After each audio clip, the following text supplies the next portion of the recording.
Good day and welcome to Commerce Today. My name's Darren and I'm excited to be with you. And as always, my sidekick in arms here, Josh Warren. So, Josh, how are we doing today? Doing pretty good. Yeah. All right. Well, it's been a little bit frantic as we've put some things together, upgraded some things, and moved some things around. And that kind of brings us to our topic. Upgrading and moving some things around. Well, it's not really exactly our topic, but our topic is 2023 or 2024 even, the year of e-commerce replatforming. So, wow, replatforming, that's a big deal. It is. I was kind of surprised, actually, to see that so many companies are planning on replatforming this year. It's a report out of Digital Commerce 360 that we're going to be citing a lot today. And 1 in 4 e-commerce companies are planning to switch platforms this year. That's the highest percentage I can recall ever seeing in that report. Wow. 1 in 4. So 25% that we look at. So, all right. Well, I guess as we're looking at this, what prompts companies to want to replatform? Because we're not talking about, hey, I threw a website together and maybe I got, whatever, free something and I can sell stuff. We're talking big, millions upon millions of online revenue that's being influenced and controlled and managed through this. So what are some of the causes, or what makes somebody want to do this? Yeah, that's a good point. These projects aren't cheap, and I do feel like sometimes there's companies out there that replatform just to replatform, which is not fun. But I see that even in this report, and they said that a lot of the respondents said that they have to move to the cloud. They want to move to the cloud. A whole lot of other respondents said we have to move out of the cloud. We got to get out of the cloud. So it's like, okay, we're kind of running in circles here. The most common reason, though, was a really specific. It caught my attention. It was that they want to find commerce software adapted for us, i.e., the e-commerce merchant, and hosted externally in a single tenant environment. I'm like, wow, that's real pretty specific. Yeah. And we'll dive into that here in a little bit, because that was a very specific statement.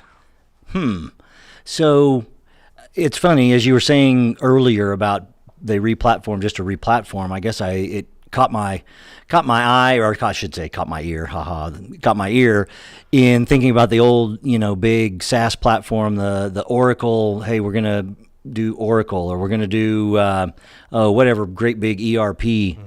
And then I started to think, well, gosh, do they just have what? $1 million, $2 million just burning a hole in their pocket that they want to throw away? That'd they'd get a lot of Corvettes. Yeah, there you go. Yeah, well, there's a company I worked with. Goodness, this has been 5 or 6 years now, and they replatformed 3 or 4 times in the span of just 2 or 3 years. But in their case, they were growing incredibly fast, and so they started out on really a platform that was too small. Then they basically, to get out of that situation, they had to make a quick decision. They didn't make probably the best decision because they were in a hurry. Making a hurry, yeah. Then they found the perfect platform for them until I think they either 10x or 20x the company in the span of about a year. And so, again, Another move. That's not your typical example, though. I would say typically, companies are changing maybe every 2, 3, 4 years. They'll replatform. And a lot of those, and even in that example, a lot of it comes down to control. They want more control over their e-commerce platform. And oftentimes when you're first starting out, and I see you're puzzled. Yeah. My question is, how do you mean on that? So when you say control, I guess, how do you mean? Yeah, so I'm basically referring to the ability to have more direct control or influence over the platform itself. And so with some of these platforms, especially if you start out with a less expensive platform, sometimes you can't control as much of the e-commerce experience. However, sorry, we just realized we forgot to start our timer. We're probably going to talk for an hour. Hope you all enjoy it. Yeah, welcome. That is the funny looks in the studio here. Welcome to the fun. So yeah, but anyway, back to why they change. Control, probably an easier one to explain is cost. Basically, sometimes people will sign up for platforms and realize that they signed up for a platform that was either too inexpensive, too expensive, didn't really meet their cost needs. What I'm seeing a lot of right now is companies want to switch to platforms where they can scale their IT investment. So basically a platform that they're not going out and buying a server. They are using resources in the cloud that they can scale up or down to control and vary that cost. Gotcha. Okay. That makes sense. Well, all right. We've talked about kind of why they do it and those pieces of it, the flexibility, compliance, all of that. Well, I haven't talked about the compliance yet. Oh, all right. That's the part. I know you're always excited when I bring up compliance. Oh, yeah. I am. And this one surprised me. I was like, why would you switch e-commerce platforms due to compliance? And it's all really down to our friends in the European Union and that wonderful GDPR. There is a concept in that called the right to be forgotten, which basically means a consumer can request to be completely removed from your system. Well, some of the older e-commerce platforms, if you go in and try to do something to forget a previous customer, you start breaking the database. You start having problems. They just weren't designed for that. And wow. This kind of goes back even to that flexibility. These platforms were very rigid, and so they break when you do that. And so especially as California, now some other states start implementing more privacy regulations similar to GDPR, we're starting to see some concern there of moving off of some older platforms that struggle with that. Interesting. So yeah, that makes sense. Well, and that goes along with the flexibility. What about the speed? How much difference is there in the speed pieces? Yeah, I mean, you talk to a salesperson, and sorry, this episode, the next episode, I may beat up a little bit on salespeople. I love y'all. Y'all are great people. We all need you. But you talk to the salesperson and just about any platform. They have the fastest platform there is. But realistically, some of these older platforms were built definitely before headless or PWA technology existed. A lot of them were built before Google's Lighthouse performance metrics were available and kind of a thing that Google was using. So there's just newer platforms that really account for modern approaches to performance and speed better than some of the older platforms. And again, sometimes that may not matter. You're a smaller business or you have kind of a simple setup for your e-commerce experience, or if you just have customers like, I know in B2B, especially initially in B2B e-commerce, people would say, oh, it's okay if it's kind of slow because they have to buy from us, which it's not the best attitude to have, yeah. But, sometimes that's not the biggest concern, especially if you had just launched your first e-commerce experience. And then it might be later that you realize, oh, wait, we need to look at a platform that provides a little bit better speed. Gotcha. Well, okay, out of all of this, what's the right e-commerce platform to move to? The $1 million question. There is one e-commerce platform that is the perfect one for everyone, and that is the platform that is sold by whatever salesperson you're talking to. Sorry, I love y'all. Wow, he'll be here all day, folks. Yeah, so. I'm going to owe some people some drinks at my next industry conference, I think. But no, I'm poking fun at it, but it really is true that so often in the pursuit of winning a deal, we can get a little overzealous and tell people, hey, we have the perfect solution for you. There is no one-size-fits-all perfect e-commerce platform for every single business. And I would say even as your business grows, what was the perfect platform for you a few years ago may not be anymore. So you really want to look at a few different criteria and kind of know what's important to your business. I was talking a minute ago about speed, and for some businesses, speed and performance is the number one thing they want to focus on. That's going to be maybe a different platform decision than if they want to focus on, okay, I want the most flexible platform I can find, for instance. So, okay, besides, all sales questions aside and salespeople aside here, as a merchant is looking at this and looking at trying to find the right e-commerce platform, is there, and I'm putting you a little bit on the spot here, Josh, you do have permission to say, I will, the nameless will remain nameless here, but I guess is there some directions you might encourage merchants to go based on maybe what they see as their criteria or what they see as most important? I mean, one of the simple things is there's a pretty, and I don't even, now I'm going to get myself in trouble, but there typically is some differences in the size of the number of SKUs that you have and the number of products and the complexity of, is there customization? I mean, just because you can buy the exact same shirt, it could be 8 zillion colors and all these different things. So are there some, I guess, how would you characterize those category or those criteria for a merchant? Yeah, it's tough because there's not like one.